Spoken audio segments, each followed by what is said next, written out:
Hi everybody, this is Bandor Tyrell welcoming you back to part 6 of our video series on building a medieval tavern bar for Second Life using Blender and Substance Painter. So right now we've created this bar. It's a little bit of a high bar. I could scale that down in Second Life and make it smaller, but we're gonna work on it in Blender. So right now we've got the top done, we've got the wood planks done, and we've got the floor shadow done. But we need to make it look medieval, so we need to put some metal on this. Metal, like heavy metal. It's going to make it look cool. So let's go back to Blender. There it is again. So now what I want some metal bands that go across these boards with some rivets in it to hold it in place. And it doesn't have to be realistic from an architectural perspective or physics perspective. It just needs to look, hey, that looks cool. That looks medieval. So what I want to do is make some bands to go around this. Well, how am I going to do that? Again, I could make a band and bend it to fit around there, or I could make redo my whole thing with the cylinder and make a little band. But that's why I kept this thing in the background over here. This is my master shape. So I'm going to use my master shape. So I'm going to drag a copy of it, Shift D, and then on the x-axis and pull that sucker over here. Now my band, I don't want it to be that thick, so let's scale this on the z-axis, SZ. We're going to scale it down to where I want my band to be, about like that. So that might be right. Let's move it over here and see what the thickness looks like. It's probably pretty good. So let's pull that out. Now, let's do Control A, apply all my transforms, set origin to that. Now, again, it has no thickness. So how do we get this thick? We go over to our modifiers and we add a solidify modifier. And then we adjust the thickness. And I want it to go all the way through the boards. When I did this, the one I'm actually making and I'm going to be selling, I didn't do this. So I made bands on the outside and I made some bands on the inside. And then I realized, well, I could have just made it thick. It'll go through the wood, but no one's going to know it goes through the wood except me. It's going to look like it's a band on the front and a band on the back. And this is actually going to be a lower prim way of doing it than that. So let's move this into, not there. We're going to move it so that it goes in, sticks out about that much. And then let's look on the inside. Okay, it hasn't come through. That's what I was wanting to check. So it hasn't come through. That might be too much. Let's move it back a little bit. Move it back to about, oh, see, now it's starting to come through. I'm going to thicken it a little more.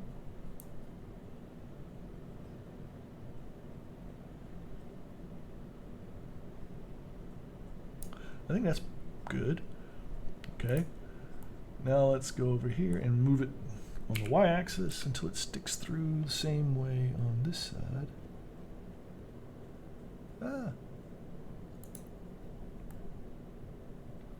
Okay. Okay. So now it looks good. It looks good up there. It looks good over here. It looks good everywhere. Except on the ends again. So the ends are not right. So let's go ahead and apply our thickness. So we apply that. Then we're going to go in and edit our geometry. We can hide everything. I don't want to hide everything because I need to see it. So we're going to do see-through. This is where see-through becomes important because I got to see through that as well, right? So I need to see all these vertices. So I pick the vertices on the end. We're not going to extrude. We don't want to add geometry. So we're going to just G on the x-axis, and we're going to pull that out to about the same thickness. Then we're going to do the same thing down here on those vertices, and we're going to G on the y-axis till it sticks out a little bit like that. I know. Okay. You could ask, why didn't I scale it? If I had scaled it, it would have changed the shape of the curve. And I don't want to change the shape of the curve. It would have kind of messed with the geometry. So scaling doesn't give me what I want, so I just extend the lengths. Okay. Now let's get out of that and turn off see-through. And let's look at it. Hey, look at that. Now it looks like it goes all the way around. And then I want to do the same thing on this that I did for the bar top, which is I want to smooth it, but I don't want it to be that rounded. I want it to be tighter. So I'm not gonna bevel it. I'm going to do the thing where we added the edge loops. So let's go ahead and set this to shade smooth, and then I'm going to edit it, and I'm going to add these edge loops, but I want them to be kind of tight. So I'm going to pull that up really kind of tight because it's metal, it's not wood, so it's going to have a sharper edge. Add another one going the other way, drop it down pretty tight. Then I need to go on here and make it pretty tight that way and pretty tight that way. So that's those. That's those.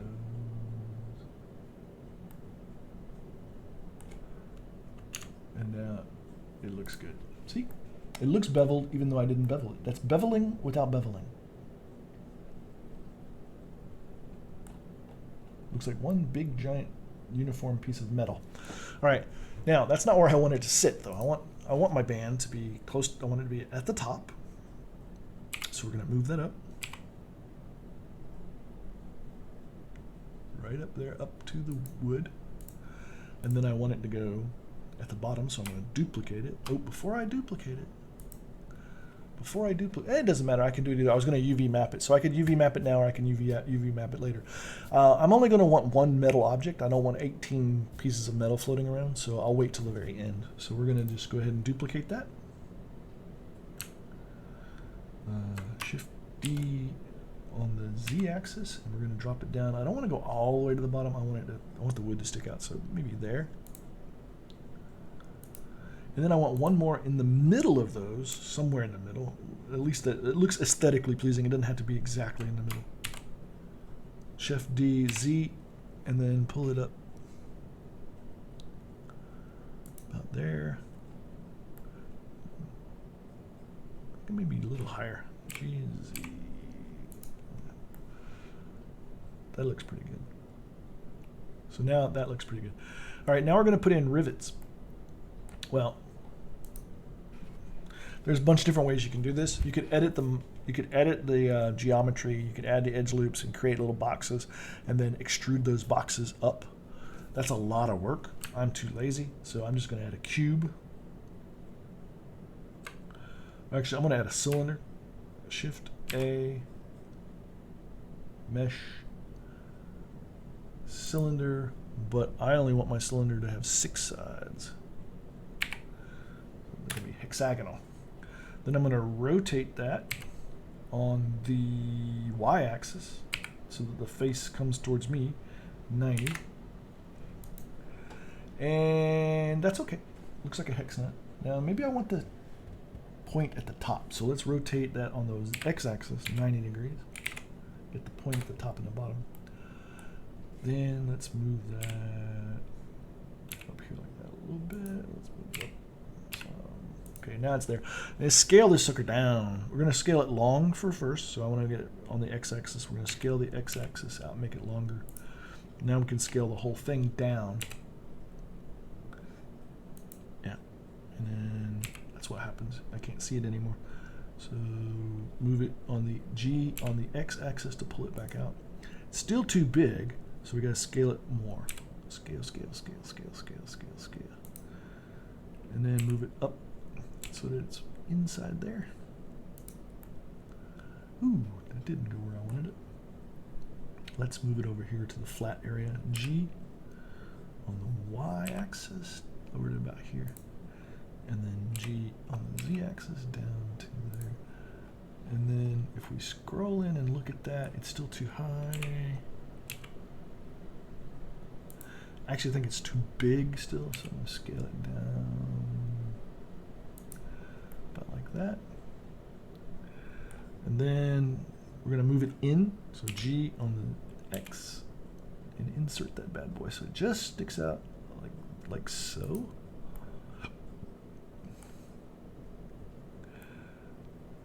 And aha, now it's too long, so hello. Scale it down on the X-axis more, and then that's probably too little. G on the X. Yes, on the X, scale it back out.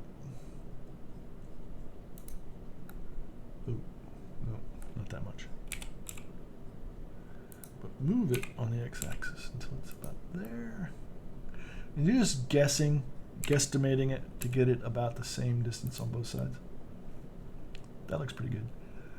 And then height-wise, no, height-wise, I think it's okay. You could bevel this, but I don't want a massive bevel on it. But before you bevel it, you have to do Control A, apply your transforms, and then set origin, and then we can apply a bevel modifier. Beveling it like that makes it look like that, which I think is what I want. That actually looks good. I like that. So let's keep it like that. Go ahead and apply the bevel. Right? Now we want one on, is it centered? Okay, we want one on all three bands. So we're going to shift duplicate on the Z-axis, pull it up.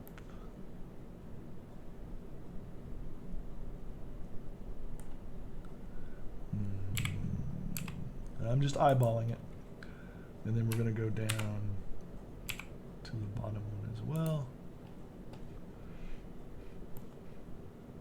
That's way off. Okay. Now picking all three of them, we are going to move them along the y-axis to the very end.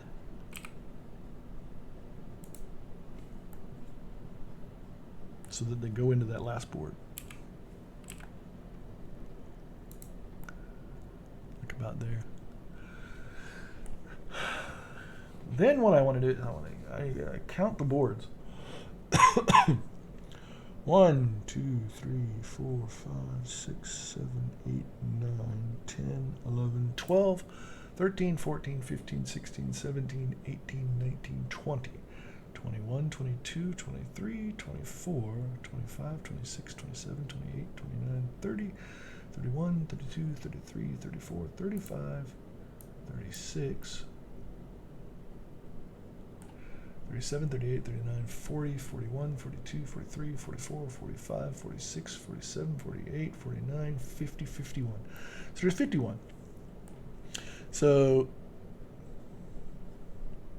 get about every 5 boards, I guess. I'm just thinking in my head. Why? So that'd be 1, 2, 3, 4, 5 would be here.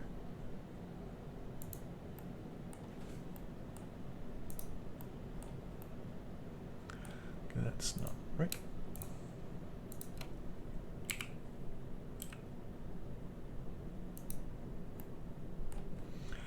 Okay. Shift D, Y. 1, 2, 3, 4, 5.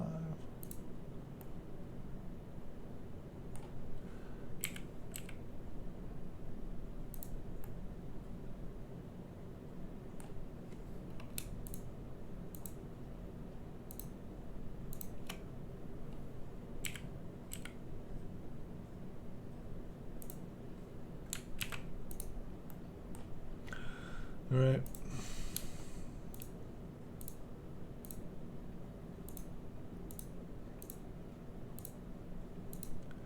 Sorry, this is tedious and meticulous, but you get the point, right? 1, 2, 3, 4, 5. There. Okay, now you'll start noticing on this one, it came out. right? That's because it's at a curve. So I could do the math and I could figure this shit out, but I am not that kind of person. 1, 2, 3, 4, 5. So I want it to be on that one. So we're going to go G, Y, move it that way.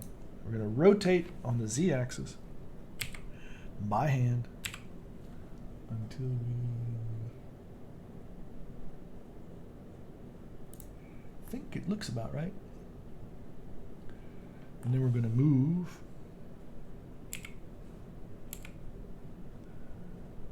them in.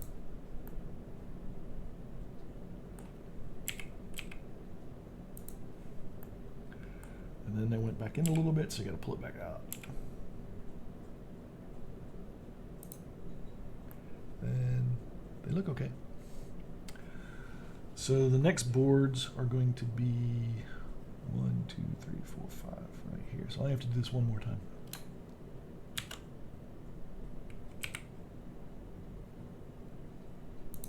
One, two, three, four, 5. And this board, right?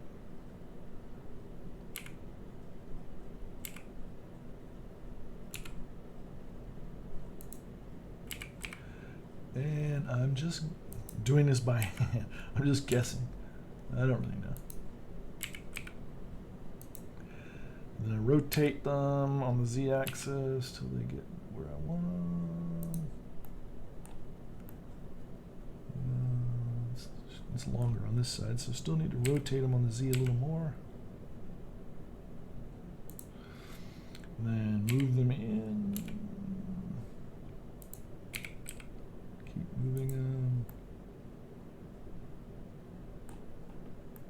This side's already flush. This one's not, so it's got to rotate more. Rotate Z. You want? That's how you can tell. Sorry, I don't know what I'm doing. That's how you can tell is like this side, it's longer than it is on this side because it's not at the right angle. So rotate it Z a little more. Check both sides. It's about the same. Perfect. Then we can just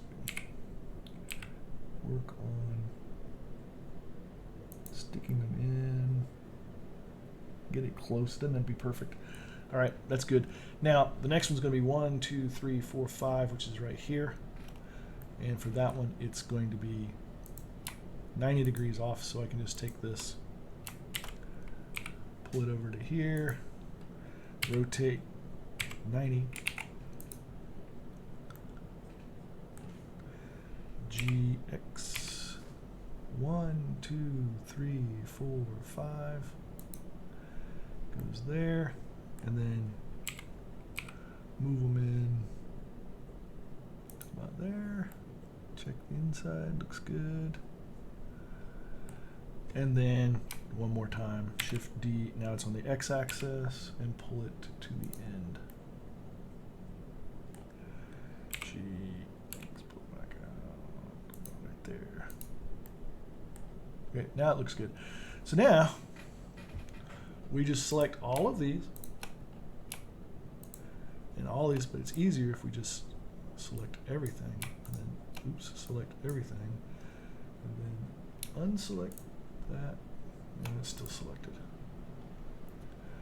All right, just do it by, oh, you can do them over here. I should have named it. I should have named it Rivet, and then these would all be called rivets. But I didn't. So that selected all my rivets except that one. Now I got all of them, and then I want to select that, that, and that. We're going to go Control A, all transforms, set origin. Then we're going to go Object, Join. Now it's one object. And then we're going to go to UV mapping. We're going to go select everything with it see-through. See-through's on, select everything. UV, Smart UV unwrap. Now for metal, it doesn't seem to matter. Left or right. I haven't found that it really makes any difference, so I'm just going to leave it. Then we're going to apply a material. We're going to call it bar metal. All right, so let's check. We've got the top it's bar top. We have the metal, which is, make sure, yep, metal is called bar metal. This is called bar boards, and this is called bar floor shadow. Now, this could cause the shadow to look slightly different, but I don't think it's going to be significant enough to actually redo anything, so I'm not going to worry about it. So we have 4 parts. Let's go ahead and select all of that. Okay, this one we're going to hide. I don't want that. Oh, this one we're going to name it bar metal. Okay, so select just those 4 things.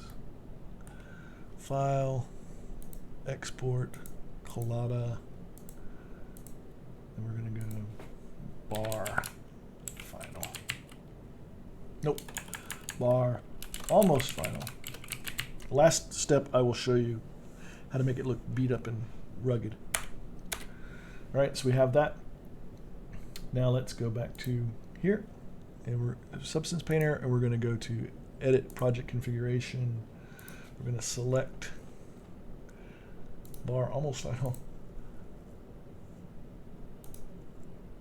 There it is. Bar boards, bar floor shadow. We can actually turn the floor shadow off. We don't need it. I'll leave it on for baking, but we don't need it. Bar metal is this, and the bar top is that. Then we're going to go bake materials. Again, we have to go back and do ambient occlusion, apply to all, curvature, apply to all, thickness, apply to all, and then bake it. Now, you didn't have to do it this incremental way. You could have just waited to go into Substance Painter until you were at this point where you had everything done. But I like to play with it and see it as I do it so I can make sure things are looking good, because you sometimes find mistakes in the mesh. Like I found one thing where my normals were all reversed, and for some reason it didn't show up when I got into Substance Painter, and I didn't see it when I was in Blender. In fact, I didn't find it out until I got into Second Life. But so I like to do it as I go, so I can avoid having to fix a whole bunch of stuff at one time. It's almost done.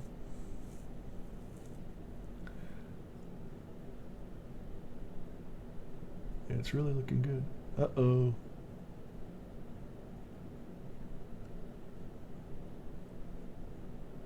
I don't like the way that looks. That looks weird to me. This should be solid white.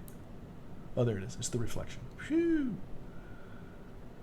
I thought it was something wrong with it. I don't know why it's so metallic.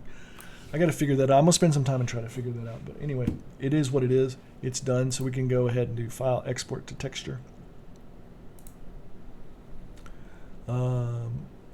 All this stuff is already set because that's one of the things. I've already done it. So we'll go back to bar boards.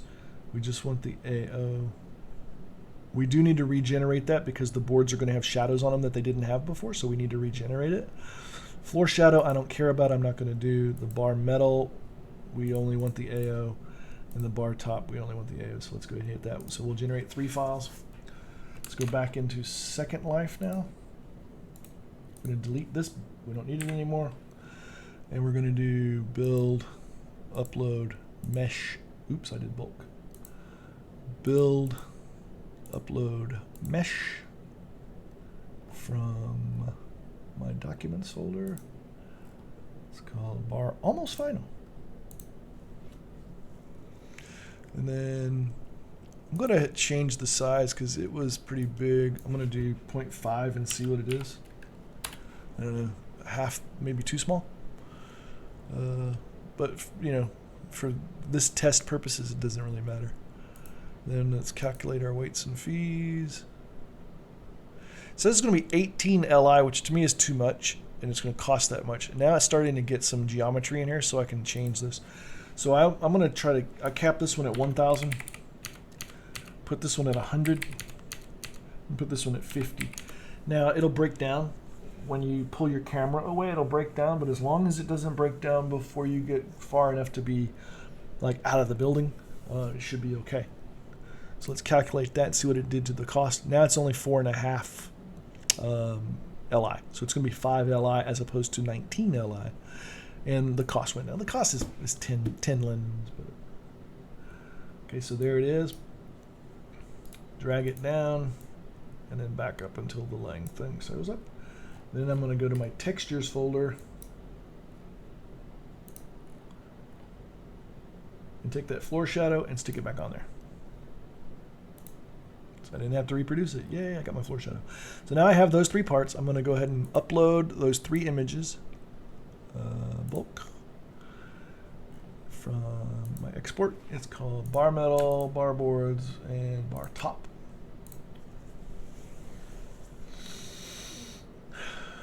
And then there we go. Put that on the top. Put that on the boards. And notice they have a shadow now underneath each one, and on top of each one there's a shadow.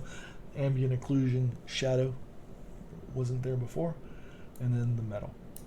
And there should be around each rivet, there should be some shading, which is the ambient occlusion shadows around that, which natural objects have. This is darker than this, which is darker than this. Yeah, looks good. And then let's go around it. Look all the way around it. It's darker on the inside because it's shaded, not because I didn't use a two-sided HDRI.